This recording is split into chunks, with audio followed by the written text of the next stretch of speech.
Phineas and Ferb नाम से लगता है कि ये दो भाइयों की कहानी है, लेकिन शो का असली हीरो या कहूँ ट्रेजिक विलन है डॉक्टर हेनजी डोफ्रेंसमिंट। और भाई इसकी बैक स्टोरी इतनी ज्यादा सैड है ना कि आपको इसे इविल जीनियस से प्यार हो जाएगा। पूरे सीरीज में फ्लैशबैक के जरिए हमने उसकी दुख भरी जिंदगी के पन्नों को पलटने का मौका मिलता है। भले ही उसे जोक कैरेक्टर की तरह दिखाया गया हो, लेकिन शो कभी कभी उसके स्ट्रगल्स और परिवार के प्यार के लिए उसकी तड़प को इतना इमोशनल वेट के साथ दिखाता है कि दिल भर जाता है। हेनरी का जन्म यूरोप के एक देश द्रुस्तलांशियन में होता है और उसकी बदकिस्मती का सिलसिला उसके जन्म के दिन से ही शुरू हो गया था। सोचो, उसके जन्म के दिन उसके माँ बाप आने तक की जहमत नहीं उठाते। मतलब ये कैसे हो सकता है यार। वो एक अजीब सा लड़का था, उसे एक फिंक्शनल कंडीशन थी जिसका नाम मैं प्रोनाउंस नहीं कर सकता, तो स्क्रीन पर देख लो, जिसके कारण उसे एक अजीब सी बदबू आती थी। इस अनप्लेजेंट स्मेल की वजह से लोग, यहाँ तक कि उसके अपने माँ बाप, उससे दूरी बनाकर रहते थे। उसके बचपन कॉन्स्टेंट बुलिंग में गुजरा है। कभी कोई उसके चेहरे पे मिट्टी फेंक देता तो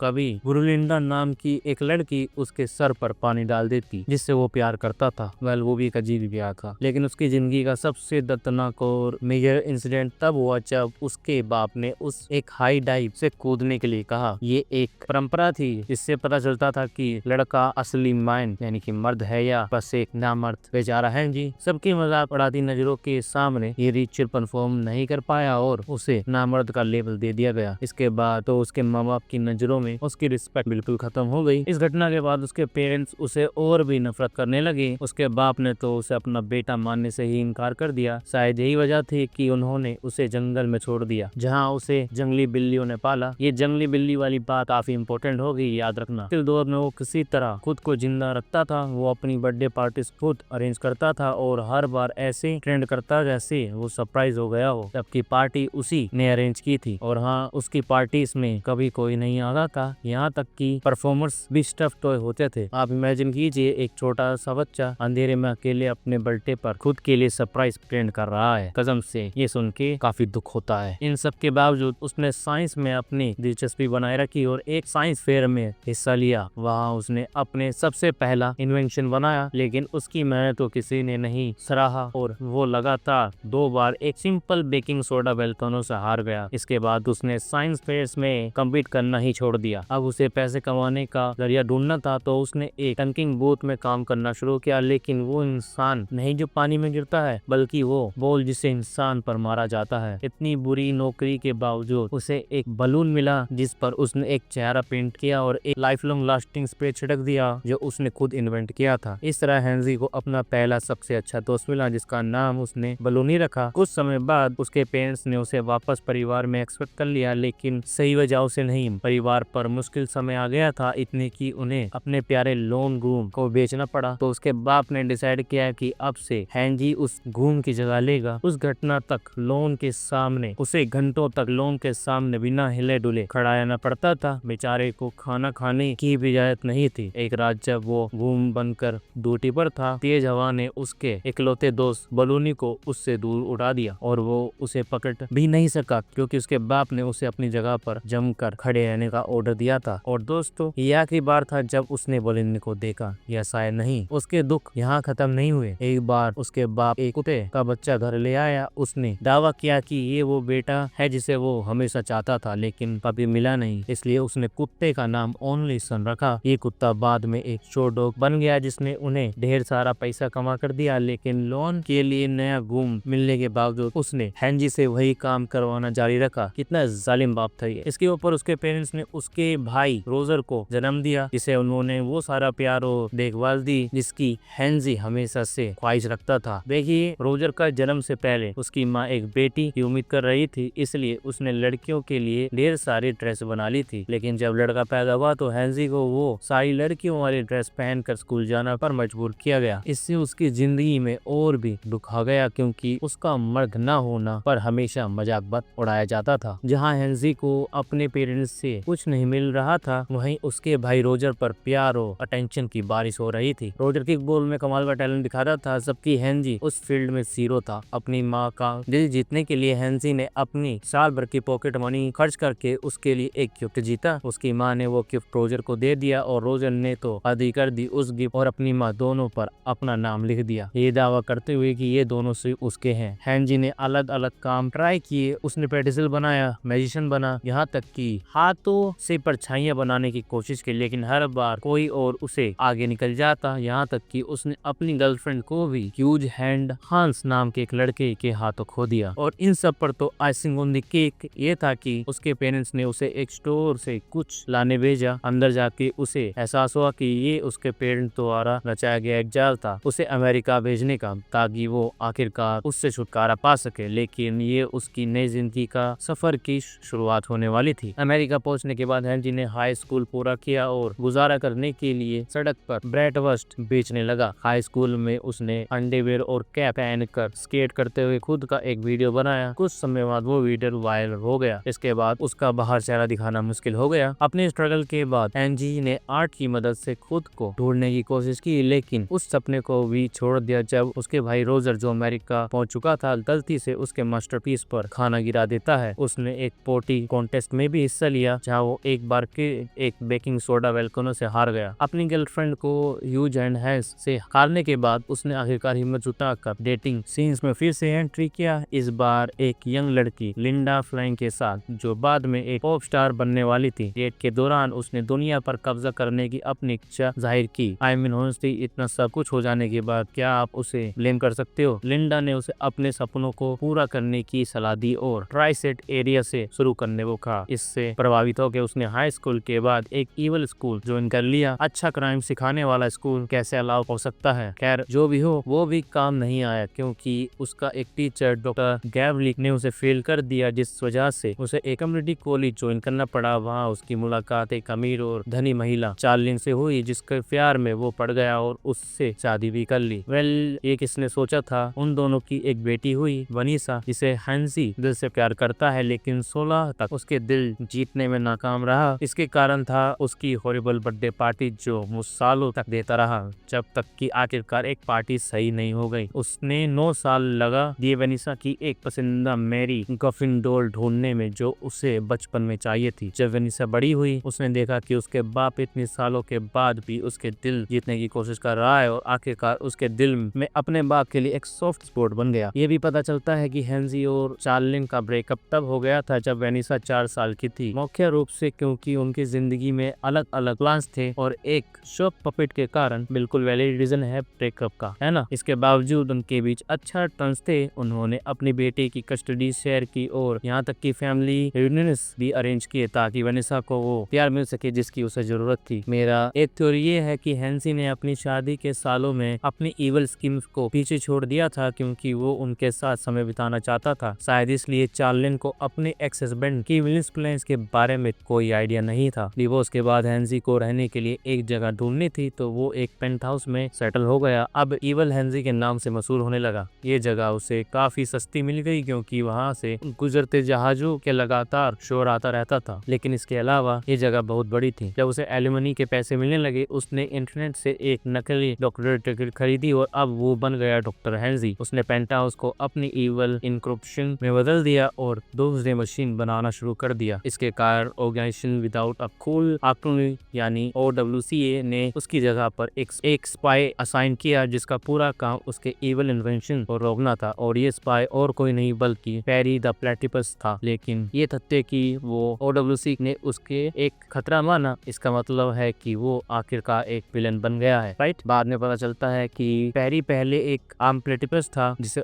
OWCA ने रिक्रूट किया था। उसे उसके एक्सपेंशन स्किल के लिए चुना गया था और एक स्किल एजेंट बनने के लिए ट्रेन किया गया था। लेकिन इतना ही नहीं, शो के पटनाव से 5 साल पहले उसे फिनिशर फव ने एक पालतू जानवर के रूप में अडॉप्ट किया था। अपने लगातार झगड़ों और दुश्मनी रिश्तों के बावजूद पेरी, द फ्लैटिपस और एजेंट पी और डॉक्टर हेनरी कभी कभी पूरे सीरीज में अंडरस्टैंडिंग और यहाँ तक कि कोऑपरेशन के पल भी दिखाते हैं। इतना सब कुछ झेलने के बाद जो उसे एक बुरा विलन बनाने पर मजबूर कर गया, हेनरी अब अपने दिन उन सब लोगों से बदला लेने की योजना बनाता हुए बिताता है जिन्होंने उसके साथ बुरा किया, जिसमें उसका भाई रोजर भी शामिल है, जो अब डेल्विन का मेयर बन चुका है। अपनी पूरी कोशिशों के बावजूद वो हमेशा किसी को नुकसान पहुंचाना या बदला लेने में फेल हो जाता है, लेकिन इसके ज्यादा क्रेडिट पेरी द प्लेटिपस को जाता है। ठीक है, अब डॉक्टर हेनरी की ट्रेजिक कहानी से दूर चलते हैं और शो के एक स्टेबल और लविंग फैमिली पर फोकस करते हैं। तो लिंडा याद है, वो फिनियस की माँ है और उसकी शादी लॉरेंस नाम के एक आदमी से हुई जिसका एक बेटा भी हुआ फब। लिंडा और लॉरेंस दोनों के अपने पिछले अनसक्सेसफुल मैरिज से बच्चे थे और उन्होंने एक दूसरे से शादी करने का फैसला किया, जिसे फिनियस और फब दो भाई बन गए। ये साफ है कि लिंडा ने लॉरेंस से 90s में कुछ समय डेट करने के बाद शादी की थी। उन्होंने एक fictional band love handle concert में प्यार हुआ था जब उन्हें किस कैंप पर डाला गया था। ये सच में पूरे शो के सबसे वोलसम और अडोरेबल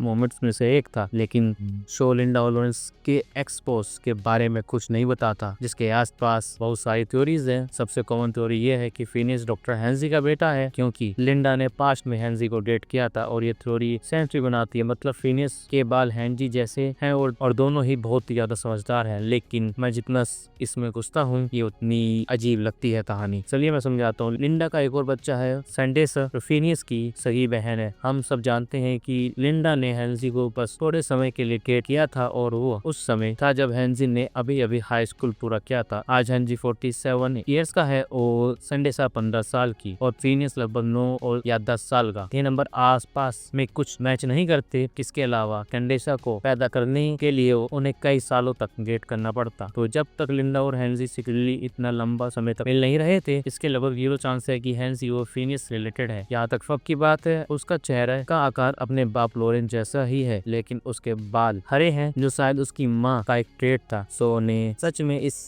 रहस्यमयी अनजान कैरेक्टर का कभी कोई हिंट नहीं दिया, जो मुझे थोड़ा अजीब लगता है, क्योंकि वनेसा अपने डिवोर्स के बावजूद अपनी माँ और बाप दोनों के कांटेक्ट में है। इससे मेरे दिमाग में एक क्रेजी थ्योरी को जन्म दिया। क्या हो अगर लिंडा और लॉरेंस के एक्सपोज मर चुके हैं? मतलब सोचो, पूरे 104 दिन की गर्मी की छुट्टियों में हम इन कैरेक्टर्स के बारे में कुछ नहीं सुनते। आपको क्या लगता है? कमेंट्स में जरूर बताना। खैर, सारी थ्योरीज के बावजूद लॉरेंस और लिंडा एक हेल्थी मैरिज में हैं और एक दूसरे के प्रति केयरिंग और लविंग दिखाए गए हैं, बड़ी कॉमेडी के टच के साथ। जहाँ तक भाई बहन की बात है, पूरी कहानी उनका इंट्रैक्शन और आम सिबलिंग राइवलरी के आसपास घूमती है। फिनियस को एक बेहद पॉजिटिव और ऑप्टिमिस्टिक व्यक्ति के रूप में दिखाया गया है, जिसके बाद अनंत कल्पना है और किसी भी सोल्यूशन को एक थ्रिलिंग अनुभव में बदलने की कला है। फर्स्ट दूसरी तरफ एक शांत और समझदार फिगर है, जिसकी इंजीनियरिंग एबिलिटीज फिनियस के आइडियाज को सच में बदल देती हैं। दोनों फॉरलेस काम करते हैं, एक मसल तो दूसरा ब्रेन। और कैंडेसा वो आपके टिपिकल टीनेजर है जो अक्सर अपने भाइयों की कंप्लेंट करती रहती है और उनको एक्सपोज करने की कोशिश करती है। कैंडेसा अक्सर उनकी शरारतों को साबित करने में अपनी नाकामियों से फ्रस्ट्रेट हो जाती है, क्योंकि उनके क्रिएशन उनकी पेरेंट्स के देखने से ठीक पहले गायब हो जाते हैं या नजर से ओझल हो जाते हैं। फिर भी कैंडेसा सच में अपने भाइयों की परवाह करती है। ओके, तो मैंने पहले बताया कि कैसे कैंडेसा अपने भाइयों को एक्सपोज करने के लिए लगातार स्ट्रगल करती है, लेकिन वो हमेशा अपने व्यक्ति की इन्वेंशन के साथ बच जाते हैं। ये पल कभी कभी इतना अजीब होता है कि कोई भी सोचेगा कि क्या लिंडा शायद अपने बेटों की इन्वेंशन के बारे में पहले से जानती है और जानबूझकर उन पर आके बंद कर रही है। इस फैंडम में एक पूरी बहस छेड़ दी थी, तो मैं भी अपना विचार रखूंगा। 104 दिन की गर्मियों में फिनियस और फब ने सैकड़ों इन्वेंशन पर काम किया और कुछ ऐसा मौके आए जहां पूरे शहर या पूरी सिटी शामिल थी। उनका इंटरव्यू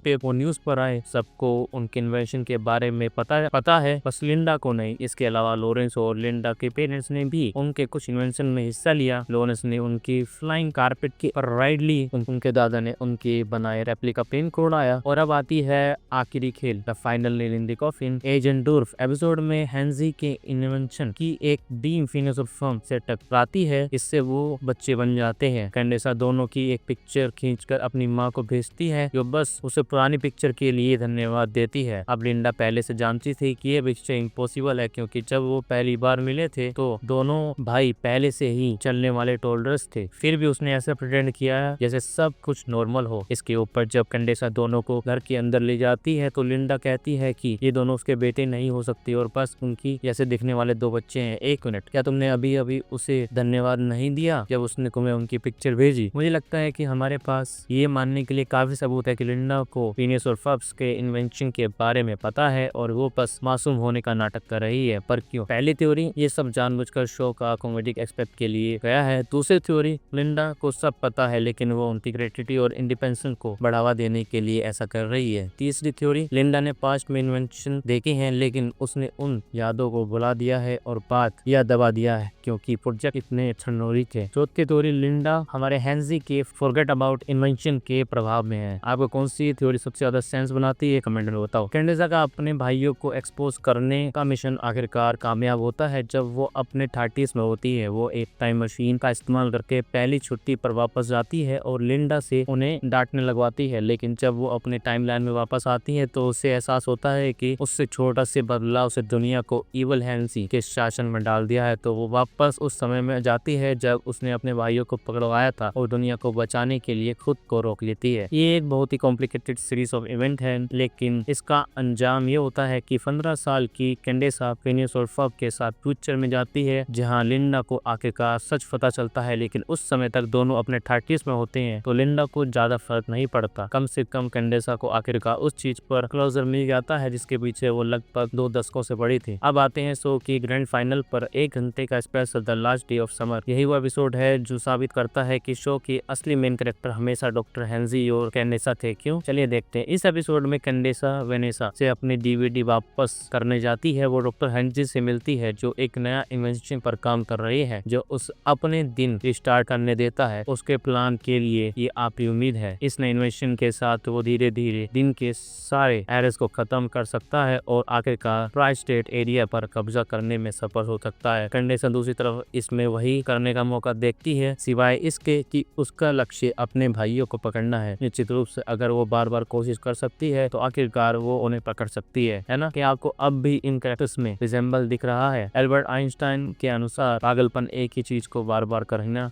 है, अलग अलग परिणामों की उम्मीद करते हुए। कैंडेसा और हेंजी एक ही सिक्के के 2 पहलू है। उनको कुछ हासिल करने की इच्छा इतनी बड़ी है कि वो लगातार एक ही चीज को बार बार करते हैं और हमेशा उम्मीद करते हैं कि ये काम करेगा बिना कुछ बदले। और फाइनल में भी यही होता है, यहाँ तक कि जब हेंजी लोनर बन जाता है तब भी वो खुद से संतुष्ट नहीं हो पाता, क्योंकि उसका असली लक्ष्य हमेशा से अपनी बेटी को प्यार करना था। एक ही दिन का बार बार रिसेट होना उन दोनों के पागलपन को बिल्कुल सही तरीके से दर्शाता है। हर बार उनकी सफलता का रास्ते में कुछ न कुछ आ जाता है, लेकिन फिर भी वो कभी सीख नहीं पाते। खैर, जब तक कि वो सीखते हैं, जैसे जैसे दिन रिसेट होता जाता है, दिन छोटा होता जाता है और चीजें, लोग और यहाँ तक कि यादें भी गायब होने लगती, और यही है क्लाइमैक्स। अगर आपको अब भी शो के मुख्य कैरेक्टर पर मेरी बात पर शक है तो न सिर्फ फाइनल एपिसोड हेंजी और कैंडेसा के ग्राइंड के गिर्द घूमता है, बल्कि ये फिनिश और फब्स को टाइमलाइन से मिटा देता है उनकी हर याद के साथ। तभी कैंडेसा को एहसास होता है कि पूरा स्पेस टाइम कंटिन्यू डिस्टर्ब हो गया है और सबकी जिंदगी खतरे में है। और यही वो पल है जब वो हीरो बन जाती है। उसे एहसास होता है कि उसे चीजों को अलग तरीके से करना होगा। तो उसी तरफ हेंजी ने एक बदलाव लिया, अपनी तानाशाही के विचार को छोड़ दिया और अपने दिन दोहराने वाले इन्वेंशन को बंद कर दिया। कैंडेसा मशीन की तरफ एक चम्मच फेंकती है और वो दोनों एक ही समय पर बटन दबाते हैं दुनिया को बचाने के लिए। ये शो जहाँ एक क्लिफ हैंगर छोड़ सकता था कि दुनिया का असली सेवियर कौन था, लेकिन नहीं, पैरी को जल्दी पता चल जाता है कि हेंजी ने जो इन्वेंशन इस्तेमाल किया था वो कभी लग ही नहीं था। इसका मतलब है कि कैंडेसा ने दुनिया को बचाया था, फिर भी वो इसे अपने तक रखने का फैसला करता है, क्योंकि वो देखता है कि डॉक्टर आखिरकार खुश है। कितना खूबसूरत पल है ना। और यहीं पर ये शो खत्म होता है। किस किस ने अपने बचपन में ये शो देखा है मुझे कमेंट बॉक्स में जरूर बताना। Thank you for watching. Channel पर नए हो सब्सक्राइब कर लेना, वीडियो को लाइक कर देना।